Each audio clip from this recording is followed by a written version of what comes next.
Do you get woozy? No, I don't get woozy. The ends of my fingertips are numb because the drugs affect your nervous system. Yeah. And I get diarrhea. Okay. Diarrhea. There we go. I bet you've never heard that before, have you? Alan Davis said it to me the first time I did QI, and Okay. I didn't point out that his name is an anagram of anal, and I to this day regret saying that. Amazing. Regret not saying that. Anal VD. Do it now. Well, I feel I have.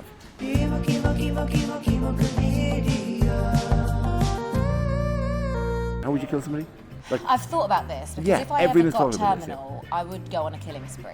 oh, that's very good. I would totally go on a killing spree. I would take some people with me. You would be like, I can do anything. Yeah, you can. Who yeah. could I kill for you? Oh my God, that's amazing. You could do that. It's like Breaking Bad, really. It's the plot of Breaking Bad. It is. On reflection, this is not an original idea No, in some ways. huge but, on Netflix. But nonetheless, it's with the extent that it's, somebody who's faced with a cancer diagnosis going, well, actually, interestingly, let's see the upside in this. Yeah. I could hire myself out as a contract killer. It's the opposite of a bucket list. Yeah. Yeah. Literally a list of people I'd like you to make kick the butt. By the way, I think we just developed the plot for a sitcom, Yeah. and we now need to talk about many series could you intellectual get out property. of it? If you made it a squad of people, they'd have lengths of time, and then they'd recruit new people, and it would be evergreen. There was a great As a short plot. story we were given as it was on the syllabus in Ireland, and God, what was her name? It was like a lady's name, and it was about this woman who was very weak, and then but she would marry people, and then outlive them, and be still very weak, and people had such pity for her, and then she'd marry the next one and kill them off, and it's been so difficult, it's taken so much out of me. Like God, I can't remember what this is. This is a pointless anecdote because it was just a wonderfully dark piece of comic writing that we had at school when we were 15. That's one of the most Irish things I've ever heard. It wasn't that in Irish. your curriculum, there's this absolutely gloomy text. You're a mathematician. Yeah, I can tell you what your chances are.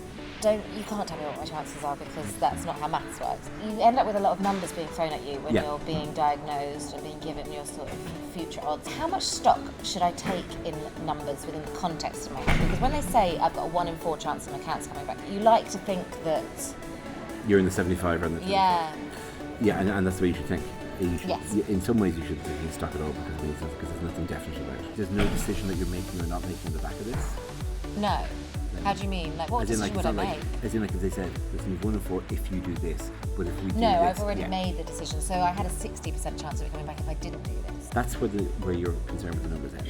By all means, submit yourself to be added to the stats so they're more accurate for the next Yes, generation. I have. But they make no difference to you now because it's all dice being rolled and Yeah. your own body and how it reacts to it. So actually, you can take neither comfort nor the opposite of discomfort, from the numbers being what they are. Those numbers come from the population. It's not actually I've got a 1 in 4 chance. It's No, that it absolutely isn't. humankind, that all Yeah. the people that have, like you say, submitted their information. So it's 1 in 4 for people with my staging at my age. So that's just other people. That's not me. No, you're absolutely. It's the correct way to look at it, which is far more positive way to look at it. People do get bogged down in this. People don't understand risk anyway. People have no idea. People can't put that in any real context. What that means when it comes to making decisions. And also there's things like relative risk and actual risk. So for example, if say there's 1 in 100 chance that a test will help cancer, and they make a slightly better test, the papers will go, twice as many people do this, because Yeah. all it means is it goes from 1 to 2 in 100. Yeah. So actually, effectively, in any choice you make, so the real It's just risk, one extra person. Yeah. I mean, that person would be upset. Yes, of course. But the papers will just pick it's changed from 1 to 2, and you're going, no, it's changed from 1 over 100 to 2 over 100. But people have a very difficult way of going what this actually means when they're making decisions. And you're right to think the value of your investment. It's can not go 1 in down 4 as in well. my body. It's not like... People that's don't even know possible. how weather works. There's a 50% chance of rain. Does that mean at any stage tomorrow there'll be rain for 50% of the day and not for the rest of the day? It doesn't mean that 50% of the country is covered by rain, but the other 50% is not Or it's covered going by to rain. rain to halfway above our head and then Yeah, stop. and then stop. Yeah, I mean, what exactly does that mean? And people are not. It's never particularly clear. Okay. But the absolute correct thing, I think, in this situation, is for you to go, fine. I'm not making any decision on the back of this. No, So I don't. Don't fuck it. I've just decided I'm going to be all right, and I think that's going to help. I think so. Are you doing radiotherapy as well? No, this is it now. Okay, fine. But you haven't this had is to. my last chemo. Yeah. Congratulations. Thank you. How shall I celebrate when The whole I get thing. when I get my bumper back together?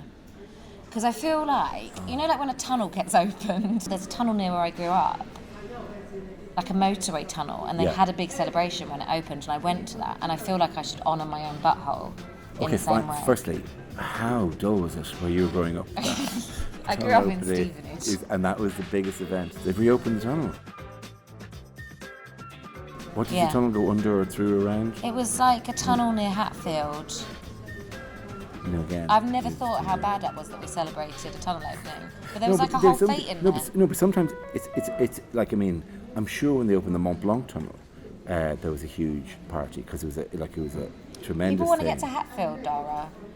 How delayed were they by going on whatever mountains are in by that? What range of mountains or what geographical thing is that feature is that tunnel? No, thank you. Sidestepping. It was a tunnel on the M1, and we went to celebrate it opening. I've never actually thought how depressed. Like, this is the first time I've thought of this story as being sad. I would. It was fun. They want to wait till 18 months after my surgery because 18 months is the time when you're most at risk of a cancer relapse. I mean, I get sent home with a little pouch of chemo, so I don't have to stay in overnight. Yeah. But so it's something that's sort of under vacuum pressure. So it's so I could get a bottle with a bubble inside it, and the bubble has a drug in it, and there's something about the air pressure that it slowly squeezes it into my veins. Okay, fine. Isn't that fun? It does sound fun.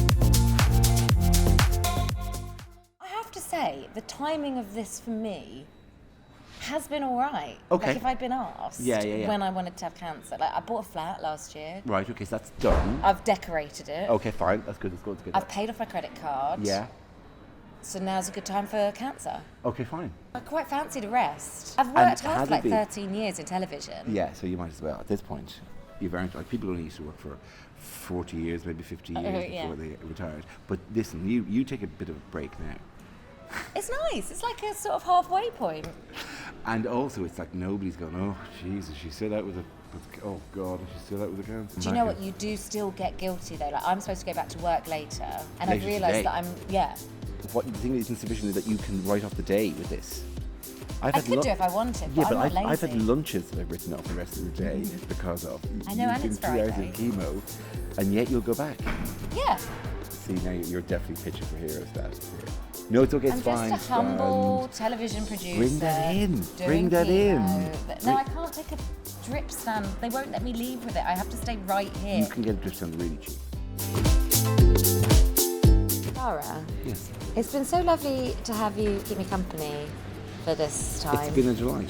Just to be around sick people as well. It's always enervating and exciting. And Is this the most fun you've ever had in a hospital? nearly. Because once one of my little ones was ill and I had to go and stay over, and they put a little fold out bed beside it, and it turned into a little camp out, and it was really sweet and it was really nice. Well, next time we can do that. Yeah. That would be weird. Thanks so much for coming to keep me company. Pleasure. Say goodbye to everyone. Thank you so much for watching.